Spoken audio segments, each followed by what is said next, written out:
जब कोई साधक साधना करता है, ध्यान में बैठता है ध्यान लगाने के लिए, तो जिस क्षण उसका मन स्थिर हो जाता है, ध्यान रखना, जिस क्षण, और मन के स्थिर होते ही अंदर से जो ब्रह्मानंद की जो प्राप्ति है, जो अंदर आपके अर्थात आत्मा के अंदर जो ईश्वर बसे हुए हैं, मन के शांत होते ही वहां स्थिर होने लग जाता है। वहां की स्थिरता के कारण से उस आनंद का झटका लगता है, लेकिन ये क्षणिक होता है। पूरी शरीर कांप जाती, हिल जाती है, लेकिन जब झटका लगता है तो साधक सावधान हो जाता है, तो वो स्थिति हट जाती है।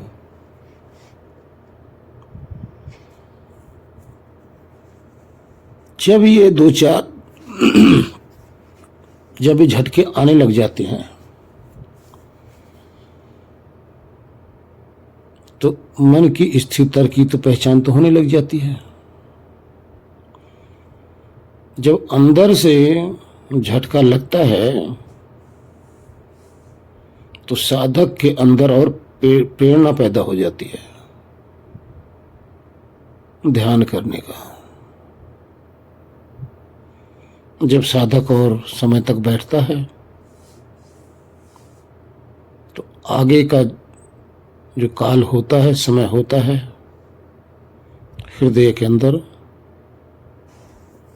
उस आनंद की अनुभूति शुरू हो जाती है। झटका क्यों लगता है? वेदों में बताया है कि ईश्वर का तेज इतना है कि ये आत्माएं उस तेज को सहन नहीं कर सकती।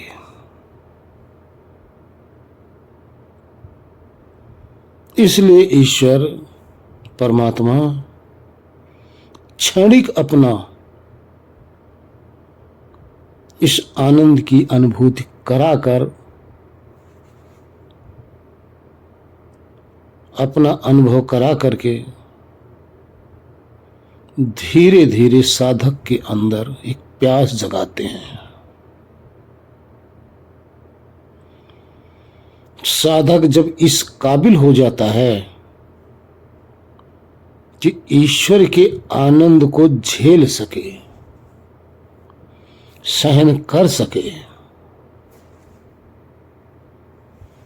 तब आगे की स्थिति में जब साधक पूर्ण मन से विरक्त होकर पूर्ण परमात्मा के प्रेम में, ईश्वर के प्रेम में निमग्न होता हुआ जब ईश्वर के लिए व्याकुल होता है, ईश्वर के लिए तड़प होती है, ईश्वर के लिए रोता है, सिर्फ एक ही चाह होती है, प्रभु से मिलन की।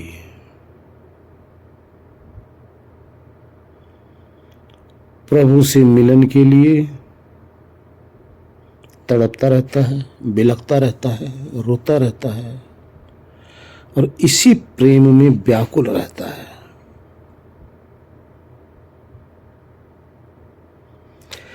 जिस भी साधक की ये स्थिति बनती है, जो ईश्वर के प्रेम में व्याकुल होने लग जाता है, तड़पने लग जाता है, उसको सर्वत्र ईश्वर की ही छवि दिखाई देने लग जाती है। सर्वत्र ईश्वर का भाव उसका बना रहता है। ये ईश्वर की प्रेम की पराकाष्ठा है। जब ऐसी पराकाष्ठा प्रेम की होती है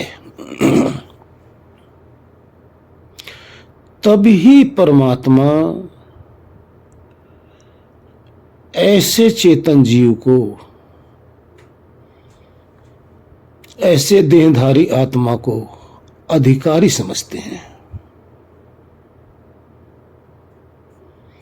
जब ईश्वर अधिकारी समझते हैं तब ही जाकर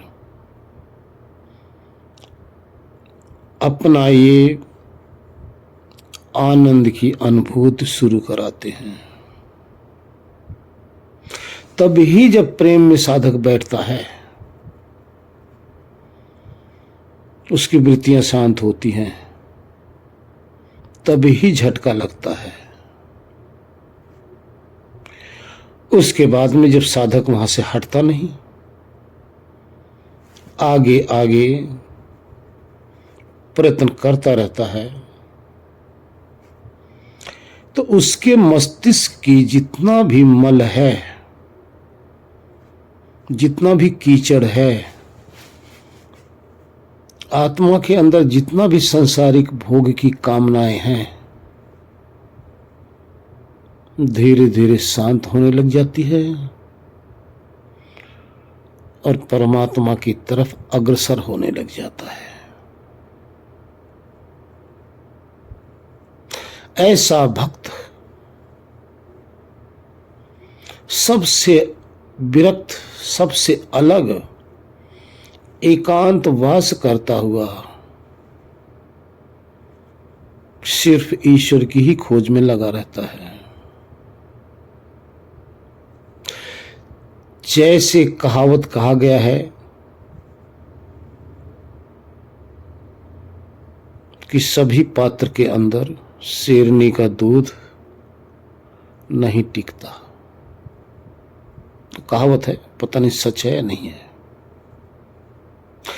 इसी प्रकार से जब तक शुद्ध हृदय ना हो, शुद्ध आत्मा ना हो, छल कपट ईर्ष्या द्वेष से रहित चेतन ना हो,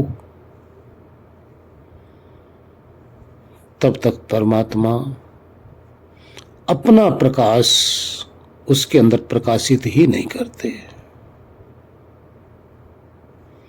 जब भक्त इस काबिल हो जाता है तो अपने आनंद रूपी तेज को भक्त के समक्ष प्रकट कर देते हैं। यही भक्ति का फल है। जब ईश्वर परमात्मा अपना आनंद स्वरूप, वो ब्रह्मानंद स्वरूप, वो सच्चिदानंद स्वरूप भक्त के हृदय में उड़ेल देते हैं,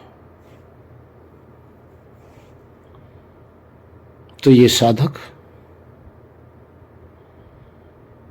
अपने ही अंदर उस परमात्मा के आनंद में निमग्न रहता है।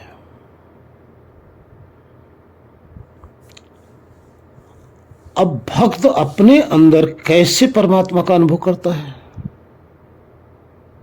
पहले एग्जाम्पल दिया है।